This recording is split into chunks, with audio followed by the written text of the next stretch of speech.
If you're wondering how could we get to a minimum viable community fast, then this video is for you. I'll walk you through a couple of steps that you could take your team through and be up running conceptually with a minimum viable community in under 40 minutes. So a lot of us see these other juggernauts with community and we get a bit like intimidated. This is, for example, Lemlist, who have used community going from 0 to 150 million US dollars in valuation in 3.5 years, bootstrapped. So no outside capital, just working hard, intimately with their customers.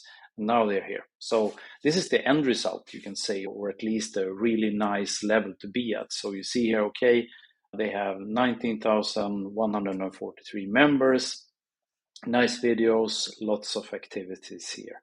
So this is something, of course, to aim for. But again, how can we get to minimum viable community first?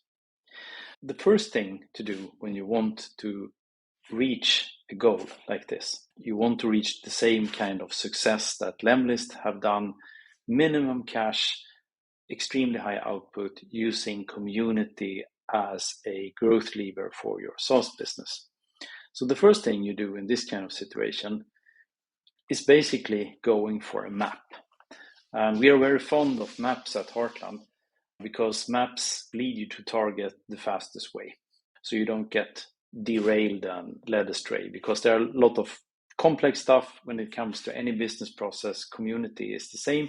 You just want to go fast to the target. So we use maps. So the MVC map is our 40-minute map for a team to reach a conceptual design of a minimum viable community. So there are 5 steps in the journey. Why are we doing this? You need to be clear on why you as a company, your team, are doing this. You need the mission statement that attracts members, sets the rules, the foundations. You need a good name, and you need to pick one experience, like one. And then put it all in the calendar so that everybody knows what to do. And boom, you're on your way. So first of all, why are we doing this? The why question generally falls into 2 buckets. Either it's humanity or it's commercial. And humanity, that is, okay, should we have a community around youth soccer in our village so that all the kids can play soccer, so that they can have a nice relationship to sports? Commercially, you have your why. Commercially, your why is to make money inside the community or on the outside of the community. So inside the community, you can make money by subscriptions for access, subscriptions to the whole community, rooms in the community. You can sell stuff like courses, materials, products, e-commerce inside the community. You can have sponsorships, you can have community ads. There's a lot of things that you can do inside the community. But you can also have the community support an external business model, such as if you're a consultant, you run the community to attract audience, build thought leadership. Because you have a community, you have a way better deal flow. And often it is a combination of these factors. So all in all, you need to have a look at why you're doing this as a team. And I move myself out of the way again. The key reason why we engage in building an online community is 1. The second reason is 2. The third reason is 3. And are we as a team all agreed upon this? Now, if you would project yourself into, for example, the management team of Lemlist that we looked at the beginning, they might say something like, the key reason why we build an online community for Lemlist is because we really want to take care of the leads that we generate before they're ready to take a trial, before they're sales ready, basically. So we want to nurture them in the best possible environment at the lowest cost possible. So then we have the option community, and there are literally no other option than this that's that effective. That's why we do this. We do this to also get to know our users, that they will tell us the features they want, so that we will only develop features that we can sell. We will avoid waste when it comes to product development, And we also want to build this brand recognition as a different kind of cold outreach company. And they have really succeeded. And they have also built founder brand and combined that with community. So really strong here. Do you think they were agreed in the management team? I think so, because they acted as a team and they executed on this, and we all see the results. It's important because having a community, clear dynamic in your company, so it's really critical to align your whole management team, your founder team around this. Yes, and the mission statement. So the mission statement is super important for your members. So why should they at all engage with your community? So here you come to this point where writing the mission statement becomes very important. So what you say is, we do the following activities together so that results. This is a very simple but powerful formula. So we, cold email or cold outreach marketers or marketers, hang out together, share knowledge, consume knowledge from Lemlist, partake in different kind of events to become better results, become better marketers, know the tool better, so that we as marketers get more results with less input, so we have an easier life as marketers. If you would look at like the local village soccer team, we parents in the local village arrange for soccer trainings, drive the kids to matches, wash the equipment, raise money for this initiative so that the kids can do sports and get a healthy relationship to team sports. Okay, so if you have this nailed, it's easy to communicate with people who are joining, who are working with this, sponsors, people who are generally stakeholders to the community. Okay, now we're already at number 3, so this is quite fast, right? So you need a good name. And let's look here at Lemlist again, like they are so, like here. Lemlist family, really cool name. If you like family, that's, what could go wrong? But you immediately get, okay, this is going to be a warm environment, really nice. It's going to be duties because there are duties in the family, and there are going to be experiences together with other people. There are going to be some really nice values. We take care of each other. Probably going to be a transition between different chores and different roles as there are in the family. And as you see here, like Hey Lemlisters, they have also named their family members Lemlisters. And that is also a good tactic in community. So it's okay, I'm part of the Lemlist family now. I can call myself Lemlister. That's cool. I get, it's like Airbnb, like if you're an Airbnb host, that's a whole new identity, really. So strong stuff. And then we are already now at experiences. People come for experiences.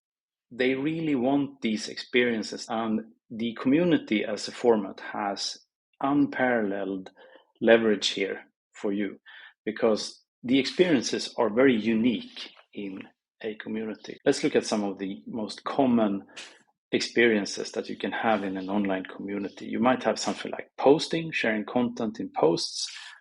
That's okay. People love to consume content, but you hear, like already in the name, consuming, they're not that engaged. Polling members, asking them for something, that's good because they're getting engaged.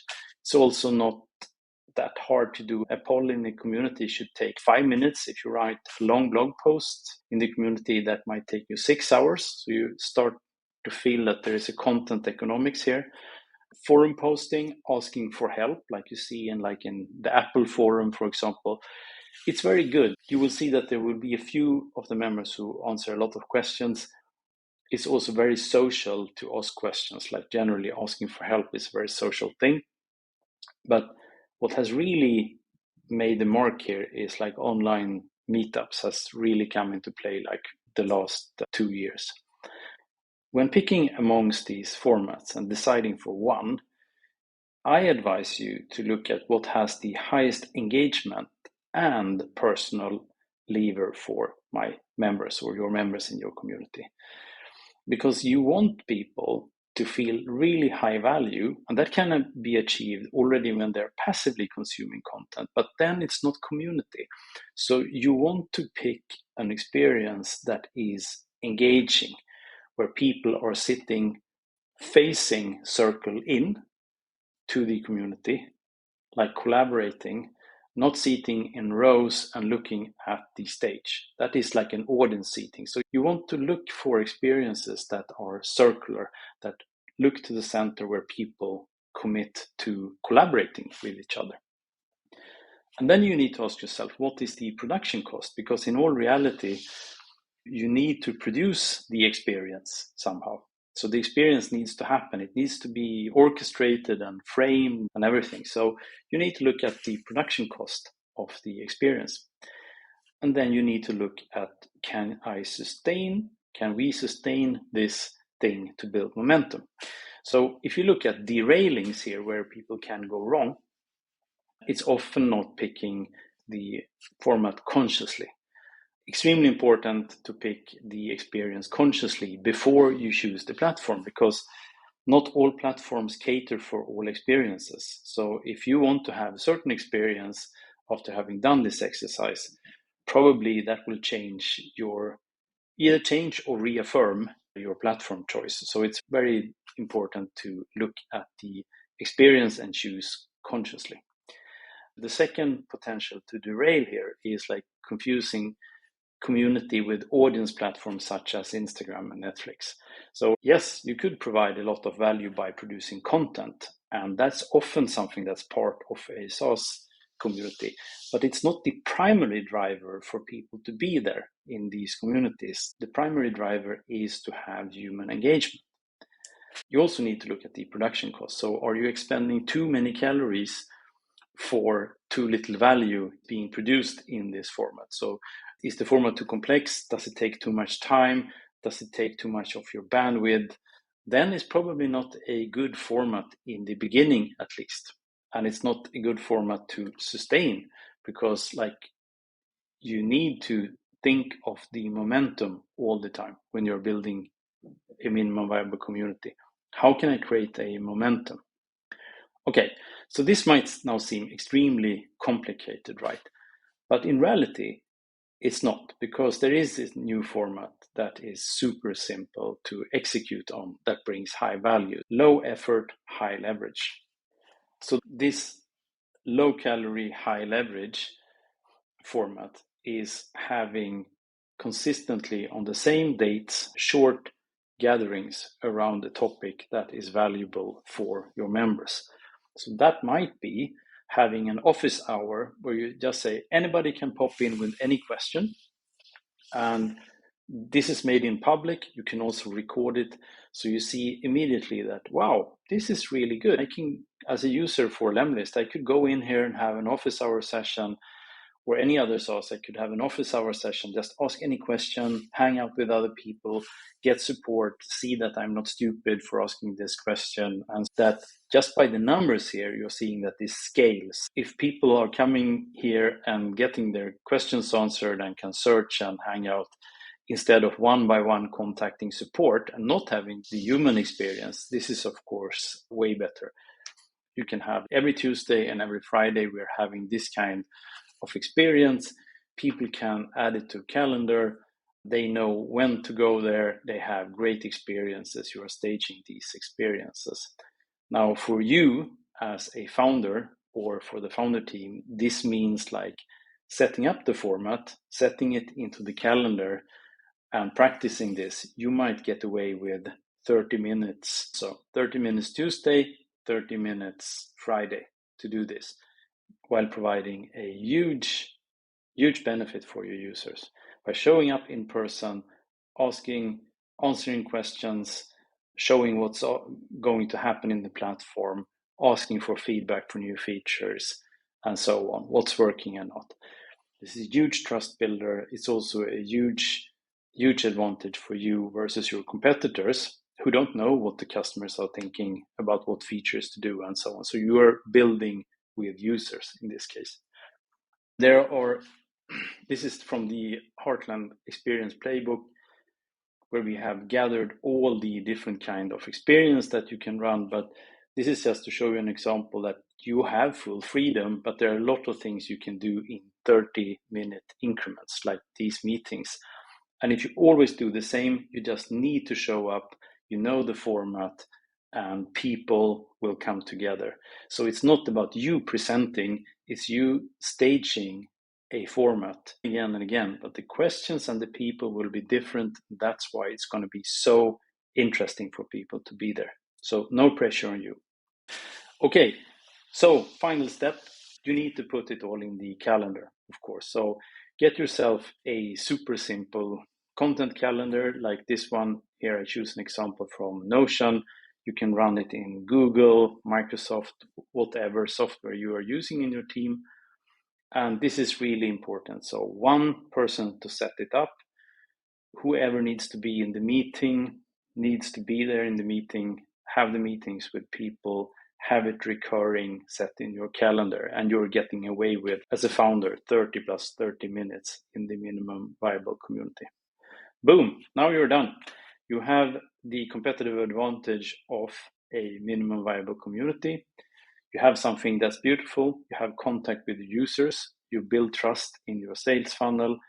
You are you are stopping the leakage in your sales funnel. You are generating more cash flow. And this strategy only took you 40 minutes to set up with your team. So this is why companies such as Lemlist, Notion, Video Ask by Typeform are betting on community. Have any questions, just ping me where we are, heartland.com, community growth secrets for SaaS. Thank you.